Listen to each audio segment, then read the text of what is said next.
So when I worked in the risk management department, our members own and operate maybe 125 or 150 aquatic facilities. So in the summer, they employ a couple of thousand seasonal lifeguards. And these are kids, 16 to 21-year-old kids. And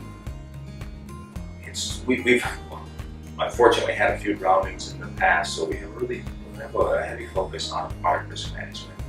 So when I was in the risk management department, we always had emphasis on aquatic safety, aquatic risk management. We have aquatic guidelines, and our staff are trained to go out to the aquatic facilities and observe lifeguards and make sure we have compliance with the pool codes. And we would do preseason trainings and all of those things, and always looking for a way to try to impart. How do you impart the importance of risk management to a 16 or 21-year-old kid who doesn't? It's not necessarily their priority or their mindset. So we were always looking for new ways to do that. Unfortunately, one year we had a drowning in one of our aquatic facilities. So after the claim aspect of it settled and the emotional aspect of it settled a little bit, we approached the aquatic, with the park district and the aquatic manager specifically, and said, could we interview your lifeguards and ask them how this incident impacted their lives, because we think it would be really important to be able to share that with other lifeguards, because we're having a challenging time really conveying the importance of their job responsibilities. So we interviewed and video recorded a couple of lifeguards, and there was one very specific area. I remember a kid named Reed who vividly, and this was a couple of years after the incident, walked us through the incident and talked about the child and where he was at and the rescue process and the paramedics coming and the ambulance and just vivid detail, and would tell us, and this still wakes me up at night, and we're a couple of years post-accident, and it was really an emotional time for him, but for us it was also, oh my gosh, this has really impacted this kid's life. So we took this, packaged it up obviously with his permission, and put it into a video, and then put it into the pre-season workshops that we were doing.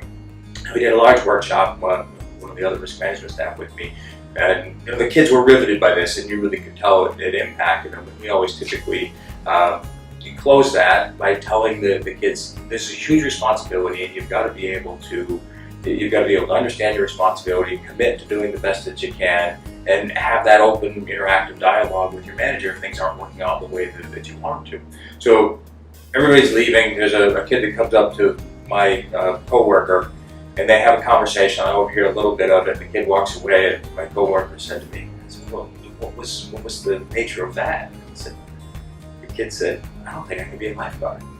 I didn't understand the real significance of the responsibilities.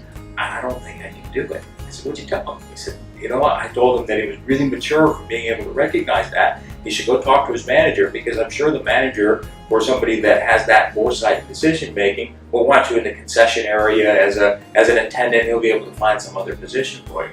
So that was the moment for me where I thought, we can really make an impact. We've got to find creative ways to do it. We've got to continue to push the envelope, to find ways to connect with people, but we can get the message across. And not only can we get the message across, but we can make a difference in how people view their job responsibilities and their commitment to risk management.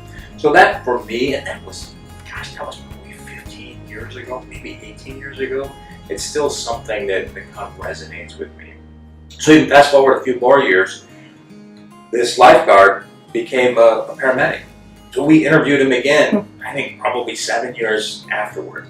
And he talked to us in more detail about how it even affected his professional life as a paramedic. That incident when he was at the time, he was 17 or 18 years old.